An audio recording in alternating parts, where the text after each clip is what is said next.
Como os he dicho al comienzo de la misa, estamos iniciando el tiempo ordinario y la palabra de Dios nos ofrece domingo tras domingo algunas de las primeras cosas que hizo Jesús al inicio de su vida pública. El bautismo, esa presentación, el Cordero de Dios que quita el pecado del mundo que hace San Juan Bautista de él, y hoy los primeros apóstoles, Pedro, Andrés, Santiago y Juan, los primeros de aquel grupo de 12, mucho más numerosos si en vez de apóstoles tenemos en cuenta los discípulos. Me llama la atención, en primer lugar, esa actitud de estos cuatro, supongo que de los demás también, la respuesta inmediata. Dice que inmediatamente dejaron lo que estaban haciendo y le siguieron, inmediatamente, sin excusas. Además, los cuatro no eran parados, eran personas. El más joven, según la tradición, era Juan, debía de ser un muchacho, 15, 16 años, según la tradición, pero todos tenían un proyecto de vida. De hecho, de San Pedro se sabe que estaba casado, porque tenía suegra, y esa es una de las cosas que van ligadas, ¿verdad? Si no estás casado y encima tienes suegra, ya es que tienes lo malo y no tienes lo bueno, Bueno, es una broma, que hay suegras maravillosas, eso dicen por lo menos. Bueno, el caso es que San Pedro estaba casado, tenía su propia barca, es decir, su empresa, era un autónomo, que se dice ahora. Bueno, San Pedro estaba casado, su hermano Andrés probablemente, participaban los dos del mismo negocio. Santiago y Juan, Juan desde luego no estaba casado, era muy jovencito, no parece que fueran dos pobres. Su papá, su padre, Zebedeo, también tenía su barca, es decir, participaban en el negocio familiar. Bueno, oye, sería humilde, pero no estamos hablando de un Onassis que tenía una flota de petroleros, pero era gente que tenía su proyecto de vida. Sin embargo, Jesús aparece en su vida y los cuatro dejan lo que tienen para seguirle. ¿Por qué? ¿Y por qué no pasa lo mismo ahora? ¿Y por qué sí pasa en otros sitios y no aquí? Quisiera ver estas preguntas con vosotros porque el tema me parece fundamental. Somos conscientes de que desde hace décadas vivimos una crisis vocacional profunda, todos lo sabemos. ¿Por qué? ¿Por qué antes, aquí mismo en España no, y ahora hay esta crisis? ¿Por qué no existe esta crisis, por lo menos con las mismas características, en otro sitio? Supongo que más de una vez os habéis hecho estas preguntas, yo desde luego me las hago continuamente. ¿Qué pasa? ¿Qué pasa con un pueblo como el nuestro? Os decía las últimas semanas que ha pasado ya la crisis. Estáis aquí, la gente va a misa porque quiere ir, no porque le presione nadie. Los católicos españoles practicantes son verdaderamente, en muchos aspectos, ejemplares, y desde luego vosotros lo sois. Sin embargo, hay todavía elementos que no están resueltos. Uno de ellos, la cuestión vocacional, no es el único. Hay otro también, por ejemplo, curiosamente muy ligado, que es el tema matrimonial. Las rupturas, por un lado, los divorcios, y por otro, que los chicos no se casan. No es que no se casen por la iglesia, es que no se casan ni por la iglesia ni por el juzgado. Más aún, ya ni siquiera se van a vivir juntos, sino que prefieren el que puede irse a vivir solo y tener aventuras, porque no hay deseo de asumir compromisos. Creo que este es un elemento de la crisis que no solamente afecta a la sociedad en general, sino a la Iglesia, es decir, a los católicos practicantes. ¿Por qué? ¿Por qué? Si me fijo en lo que yo veo fuera, no sé si esto puede ayudarnos a entender qué pasa y cómo salir de la situación. Yo noto que hay en América, por ejemplo, que es lo que más conozco, en general, sitios distintos también dentro de América, ¿no? Uno habla de América y parece que es todo igual. Bueno, no es verdad. Pero en general, sobre todo en los sitios donde hay vocaciones, en general lo que sí que existe es un gran aprecio a la figura del sacerdote. La figura del sacerdote está muy bien vista. No me refiero a que se quieran hacer sacerdotes porque vienen de una situación de hambre en sus familias y ven el sacerdocio como una forma de prosperar económicamente o socialmente. No digo que esto no exista, existe, pero no es lo general ni lo mayoritario. Os pongo un ejemplo. El padre Eder, le conocéis, que es morenito, es colombiano. El padre Eder es ingeniero. Quizás muchos no lo sabíais, él es ingeniero. Y tenía su trabajo de ingeniero, no solamente había terminado su carrera, sino tenía su trabajo de ingeniero, cuando deja todo para venirse a otro país, a España, a formarse en el seminario, después a ser sacerdote. Es decir, no es verdad que estos muchachos, aquí tenemos a Alberto, que es mexicano, hoy hace de acólito conmigo, no es verdad que vengan de países donde hay vocaciones porque hay hambre. Esto es mentira. No digo que no haya casos que suceda, pero esto, generalizarlo, es mentira, es una ofensa, es una injusticia. En cambio, en esos países, estos muchachos sí que han vivido en un ambiente, muchas veces familiar, de fe profunda. También vosotros lo tenéis, pero sobre todo un ambiente social donde el sacerdote es muy bien valorado. Insisto, no desde la perspectiva solo de económico, tengo un puesto de trabajo seguro, me ven bien, me aplauden, sino que la comunidad valora al sacerdote.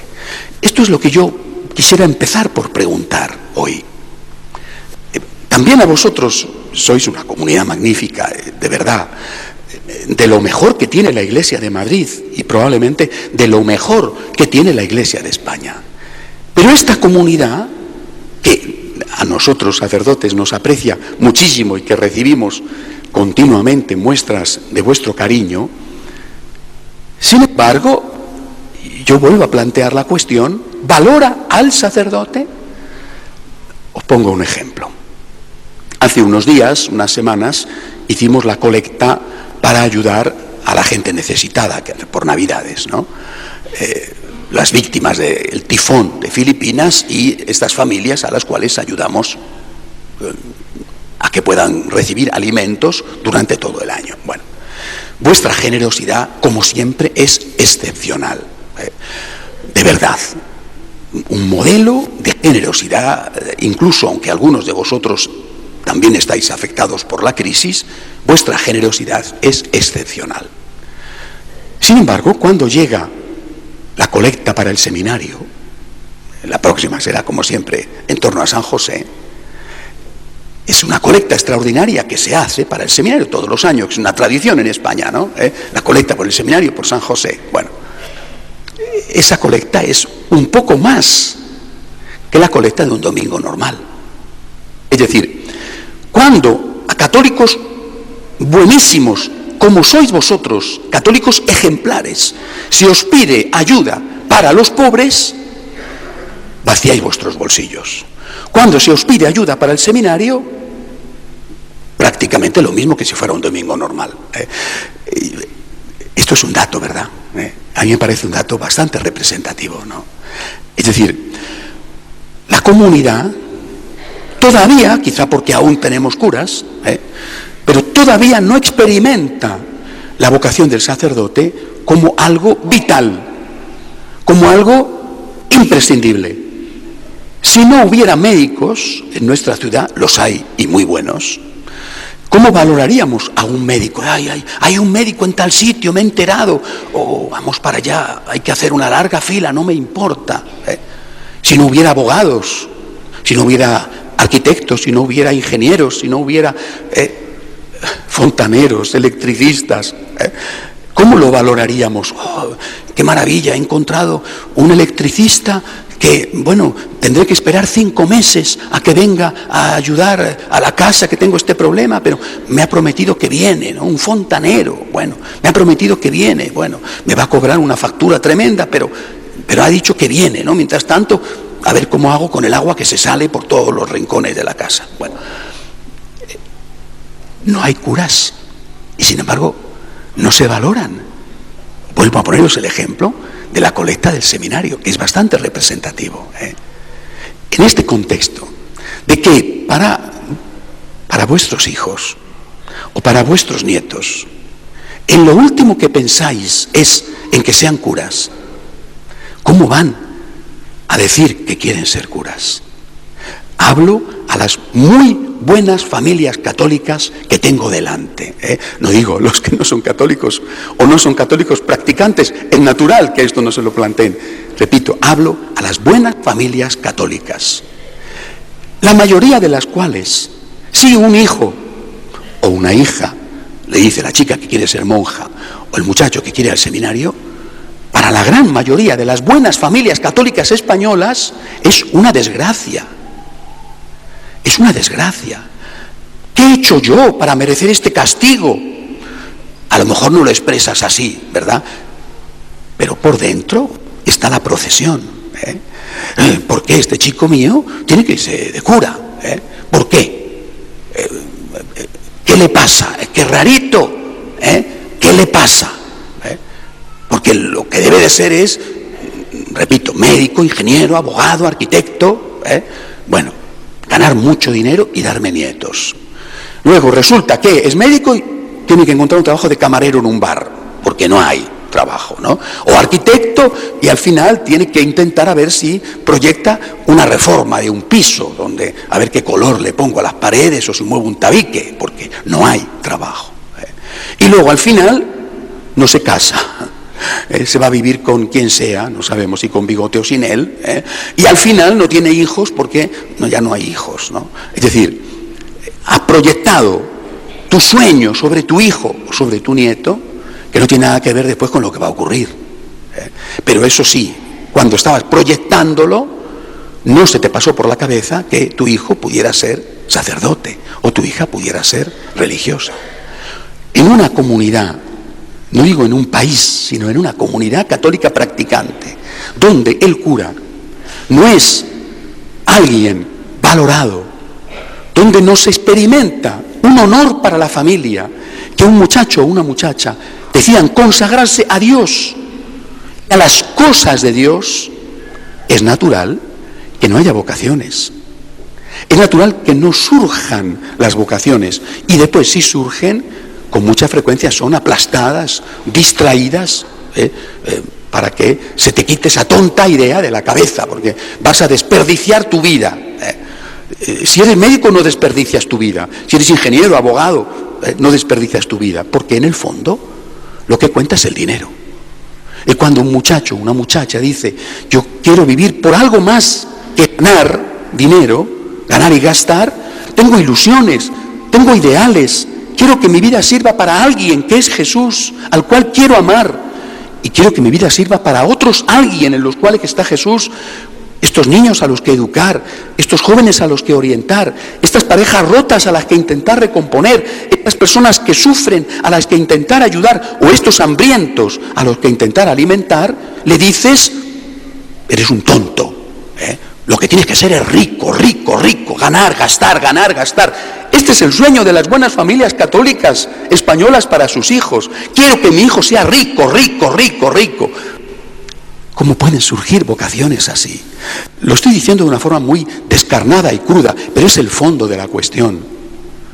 Quiero que mi hijo sea rico, que gane, que gaste, que tenga muchas casas, muchos coches, que se case, que vaya a misa, que tenga hijos, pero sobre todo que sea rico, que sea rico, que sea rico. ¿Cómo pueden surgir vocaciones en unas familias católicas así? Pagaremos las consecuencias. Una diócesis vecina, no digo el nombre porque no está bien, ¿verdad?, tiene solo 2 seminaristas. Cuando no hace mucho, yo lo recuerdo, yo estaba trabajando en ABC, en la diócesis que tenía proporcionalmente más seminaristas de España, proporcionalmente en función del número de habitantes.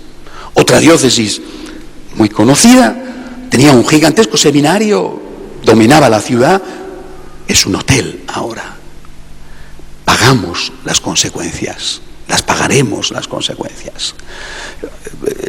En la parroquia que llevamos en Bogotá hay 80.000 habitantes, son 2 sacerdotes, uno fijo y otro que va de paso siempre, ¿no? Veremos esto, ya lo estamos viendo. ¿Cuántas parroquias en el norte de España, por ejemplo, en las zonas rurales, hay un sacerdote que atiende 10 aldeas, 12 aldeas, con el coche de un lado para otro? Queridos amigos, tenemos un problema. Como comunidad católica tenemos un problema. Insisto, el problema de la falta de vocaciones está relacionado con el problema de la falta de matrimonios y con el problema de la falta de niños, porque tiene una raíz común, la falta de generosidad. Si tú a tus niños, hijos o nietos, no les estimulas a la generosidad, no les dices, lo mejor que tú puedes hacer en la vida es vivir por algo que valga la pena. No te preocupes si ganas, vive por algo que te llene el corazón, algo que merezca la pena vivir, que te levantes por la mañana y sientas que estás vivo, algo que te llene el alma. Y si eres católico, si crees en Dios, pon a Dios en el primer lugar. Haz de tu vida algo que cuando mueras puedas decir, he vivido, no he pasado por la vida teniendo como único objetivo ganar y gastar. ¿No será que lo que nos pasa no es más que la consecuencia de lo que hemos hecho? Hemos sembrado vientos, recogemos tempestades. Hemos sembrado materialismo, donde el único horizonte era el dinero. Recogemos no solamente falta de vocaciones, sino falta de matrimonios, falta de niños. No es, por lo tanto, solo un problema vocacional, sacerdotal o religioso. Es un problema muy profundo que afecta a nuestros jóvenes y que afecta a nuestros jóvenes porque afecta a nuestras familias. Vamos a rezar, pero vamos a rezar para cambiar nosotros. Vamos a pedir a Dios que nos ayude a cambiar nosotros, que nos haga experimentar el sacerdote, la religiosa, como un don. Un hijo tuyo quiere ser religioso, quiere ser religiosa, quiere ser sacerdote, felicidades. No es una desgracia, es un don. Es una persona que va a vivir feliz. Va a tener problemas. ¿Es que acaso tú en tu matrimonio no los tienes? Y desde luego nunca le va a faltar el trabajo, te lo aseguro. La única cosa que puedo firmar es que en el paro no va a estar nunca. Démosle gracias a Dios por los sacerdotes que tenemos y pidámoslos.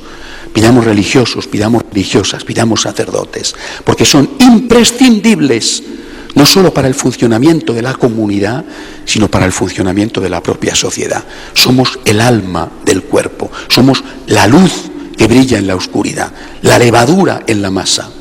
Cuando no hay luz, todos andamos ciegos, haciendo daño y haciéndonos daño. Que así sea.